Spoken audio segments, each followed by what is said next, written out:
Okay, it's another time for an episode of Watch You Strapping. These aren't watch reviews. It's a quick wristwatch check of the day with the strap pairing, and if it's a new watch, such as in this case, it will be on its original OEM factory strap and or bracelet option. First, just to show it off, an original format configuration, and then I will expand later on in subsequent episodes to show it on other straps that I find that looks good or otherwise amusing to put on with the watch. This is the Citizen, I believe it's the AN3700-62A. I'm not good at reference numbers, but I think that's what it is. If it's not, it'll be definitely in the description. So yeah, just look at the description for the exact model reference number for this. This is a fairly recent, reissue of a vintage model that Citizen used to produce. It would be in reference to, darn it, it's another long reference number that I can't think of off the top of my head, but I did write it down, and it will be included in the description of this video. So check that out if you want to see the model that this is specifically referencing to look like and be a modern reissue of. But it's basically like Citizen's vintage, or rather vintage Citizen, their challenge timer Bullhead chronographs. And they come in a couple of styles.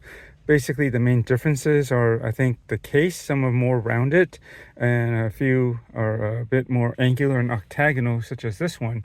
And I found this one, for me, a bit more attractive. I also like the fact that, what was I going to say? Yeah, the other ones generally have like a painted or colored, like black bezel frame, which I don't know. Personally, I'd rather have it in metal, like stainless steel to match. But anyways, this is what it is. There's a couple of differences between this and the vintage model, but I'm not going to get into it right now. I kind of mentioned it in my unboxing that I did a couple of days ago, so check that out. But yeah, this is basically on the factory bracelet.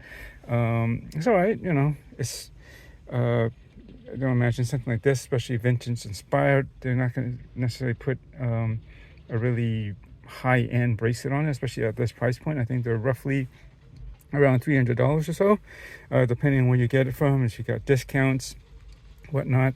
But yeah, it does the job.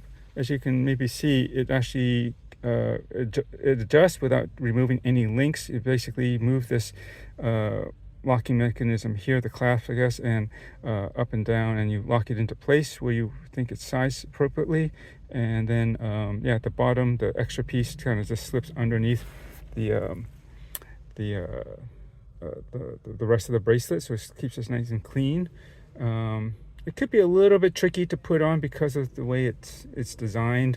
I kind of mentioned that in the unboxing video, but if you've had any, I would say some mesh bracelets are kind of designed in a similar fashion, the way you have like a portion that you just kind of slide up and down to where you want it, so you can get almost any fit because of that. But then you'll lock it down, and then the way you put it on, you got to hook onto a piece and then kind of latch it down. And it's not exactly a one-handed affair, and you should put this over a soft surface or something not too high, so that in case it slips off while you're trying to put it on, it won't damage the watch.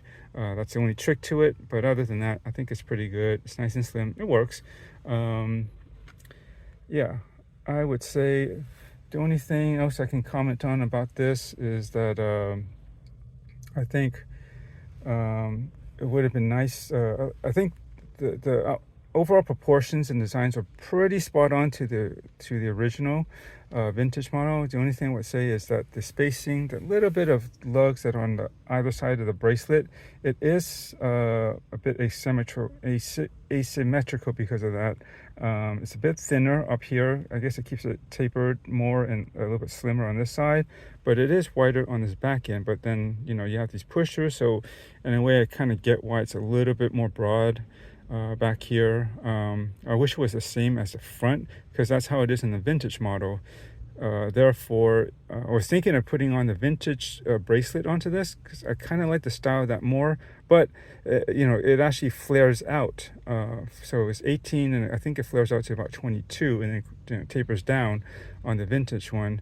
But it will work on this side, but because this side is thinner, you can see it's not going to really work. It's going to be about a millimeter out on either side, on both sides rather, and yeah, it's going to kind of not look right. Unfortunately, I don't think it's going to work because the sides of the lugs, the tips of them rather, are a bit thinner than on this side, as you can see. So yeah, that's something to consider. Other than that, I like the finish. It's just brushed across the top. Some high polished bevels and on the sides, but I think it would have been nice for me if they had actually brushed the sides, directly the sides, and then left the beveled, upper, corners or edge high polished instead of doing a whole side high polished. I think that would have looked better, but I don't know, maybe if I get bored and I feel up to the challenge, maybe I'll do that myself, but I doubt it because it might be tricky trying to get around these pushers, trying to brush that part of it. So I probably won't. It's fine. It's just a little things that I might have done differently, but overall I think it's a pretty faithful reissue, modern reinterpretation, whatever, of the vintage model. I think this is maybe one of the best looking ones out there of the variety that they have now. Yeah, it's a quartz chronograph, but it keeps it slim, keeps it affordable, and the most important thing about this one is that unlike many Seikos, I like the way they look though, but most Seikos, the modern reissues that are quartz or solar quartz, they have that loathsome 24-hour sub-dot, which I really do not like, and this Citizen does not have that. At least this chronograph module, and I don't mind. I don't mind quartz because I have plenty and have had plenty of nice mechanical chronographs, and I think there's space for both quartz and mechanical stuff. Started off with quartz, then got into mechanicals, and then kind of did both, and then I was favoring mechanicals, but I'm at the point in my collection where there's a lot of good watches and value to be had, and quality, and they're not all have to be limited to mechanical chronographs, and I think this is a nice way to go. I can't complain. It's always ready, accurate, does the job. And that's all I got to say for it now. I guess I should have an appointment about 10:15, so I better get out of here and get that going. So thanks for watching, and enjoy your watches. Be sure to show more of this later. Okay, I forgot to add something to the video, so I'm going to stick this in somewhere, either right before the end or maybe in the middle. I don't know. But one thing I wanted to add to this, it just came to my mind, is besides really liking the shape of this watch, this is something different that you don't generally see with particularly with Bullhead chronographs. Not that I can think of if there's any other one that's quite like this. The way Bullhead chronographs are designed and set up, because it pushes up here, and that causes some bit of differences in the way the lugs will come into this side by the crown and the pushers versus the other side, which doesn't have them. When you look down the side profile, the case usually, at least from my experience, the Bullhead chronographs tend to be irregular shaped, asymmetrical from this direction, either side. It's just the nature of it, because you have these pushes up here, right? That just kind of offsets things. But a lot of times they tend to be they're more rounded. One thing, the case shapes of these other Bullhead chronographs, and and because of that, they also tend to have a almost like military beret kind of shape to them. One side slopes down more, and the other side kind of bulges up higher, usually by the pusher side. You might know what I mean. But for this one, if you notice, it's fairly, it's not, of course, it's still asymmetrical, but it's fairly even and squared off on both sides of the watch. I don't feel like one side is particularly higher or thicker than the other side, which is a pretty cool little detail. yeah, that's something that I just wanted to point out. And lastly, looking at the lugs, this does take 18 millimeters straps. You would think that a design like this that is basically lugless, or some might describe this as like a hooded lug design, because there's that gap that you would normally get between the lugs when you remove it off of a bracelet. There's just usually a kind of a space that you can see there. This is covered up. You would think that something under here would be pretty tight, but actually I tried this on a couple of straps earlier the other day, just to see, out of curiosity, what I could get away with the current 18 millimeter straps that I do have at home.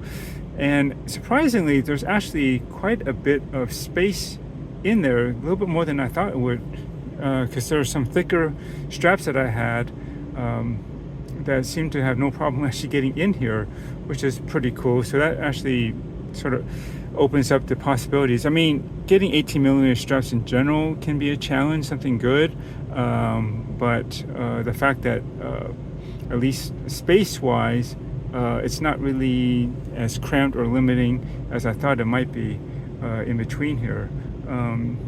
And I think you can even slip in reasonable NATO thickness too.